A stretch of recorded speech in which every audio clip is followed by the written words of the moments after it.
Hello everyone, thank you for the time for me to presentation opportunity. Before then, introduce myself. My name is Destri Indriani Pasole. You can call me Destri. BREM, variation in sex in human. In Indonesian, variasi seks pada manusia. Definition of sex. Sex is initiative for human as well as way for the continuation of offspring. In Indonesian, pengertian seks. Seks adalah hal naluriah bagi manusia sekaligus sebagai jalan untuk berkelangsungan keturunan. Sex and hormone. Number 1. Androgens consists of testosterone as a male hormone because men have higher levels. Number 3. Estrogen consists of estradiol as a female hormone because women have higher levels. Number 3.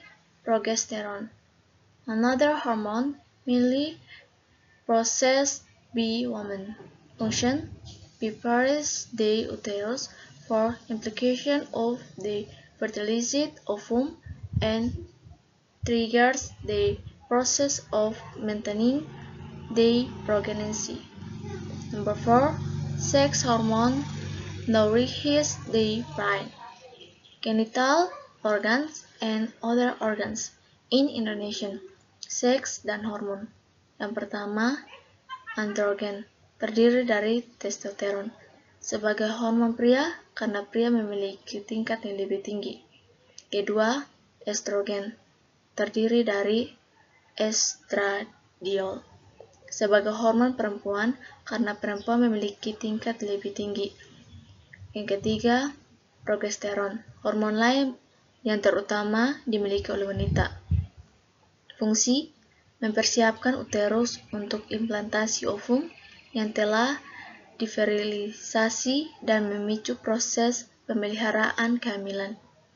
Yang keempat, hormon seks mempengaruhi otak, organ kelamin, dan organ lainnya. The benefits of variation in sex. Number 1. Reducing anxiety. Number 2. Increasing intimacy. Number 3. Warm calories. Number 4. Make sleep quality better. Number 5.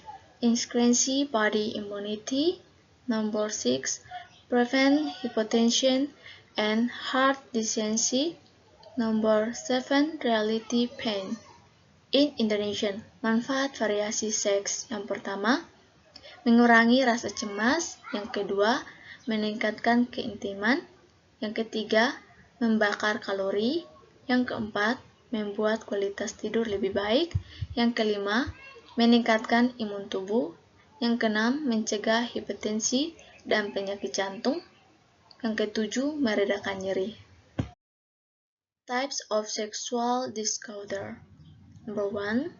Pedophilia. Number 2. Exhibitionism. Number 3. Voyeurism. Number 4. Proteurism. Number 5. Fetishism. Number 6. Transvestism. Number 7. Sexual misogynist. Next, sexual sadism.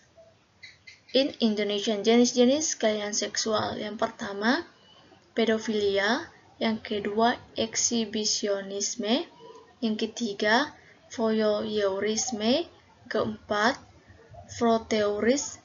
Nomor 5, fetishisme. Nomor 6, transvestisme. Nomor 7, masokisme seksual. Kedelapan, sadisme seksual. Variation of sex goals. Number 1, to have offspring. Number 2, to burden an inner bond between husband and wife.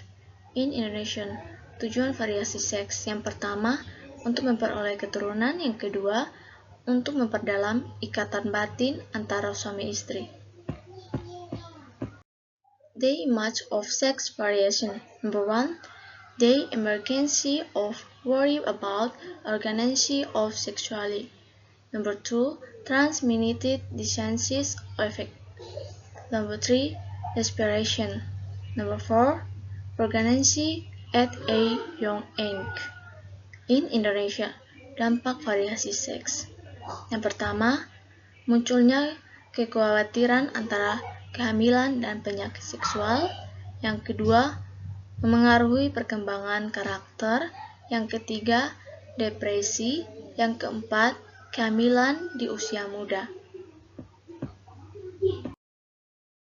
Conclusion: sexual behavior in humans has become a habit in humans, with positive and negative interpretation, meaning positively expressed by the humans, namely, if premarital sex continues and there is no provocation, then it will continue to development become a new culture for education and will destroy the younger generation. Will the many negative reasons whereas confrere be several informants that sexual behavior has become a habit and it normal to do according to them because premarital sex behavior is strongly influenced by the experiment in which in education inculcated the habit of having sex without any profession efforts and the existence of facilities that allow teenagers to have sex. In Indonesian, kesimpulan, perilaku seks pada manusia sudah menjadi sebuah kebiasaan dimaknai oleh informan dan pemaknaan secara positif dan negatif. Pemaknaan secara positif diungkapkan oleh informan dengan alasan yaitu jika seks pranikah tersebut terus menjadi dan tidak ada pencegah, maka akan terus berkembang dan menjadi kebudayaan baru bagi remaja dan akan merusak generasi muda. Sedangkan pemaknaan negatif juga disampaikan oleh beberapa informan dengan alasan bahwa perilaku seks menjadi sebuah kebiasaan dan wajar dilakukan menurut mereka karena perilaku seks pranikah sangat dipengaruhi oleh lingkungan di mana remaja terus berada. Kebiasaan melakukan hubungan seks yang tidak ada upaya pencegahan, serta adanya fasilitas yang memungkinkan remaja melakukan hubungan seks tersebut.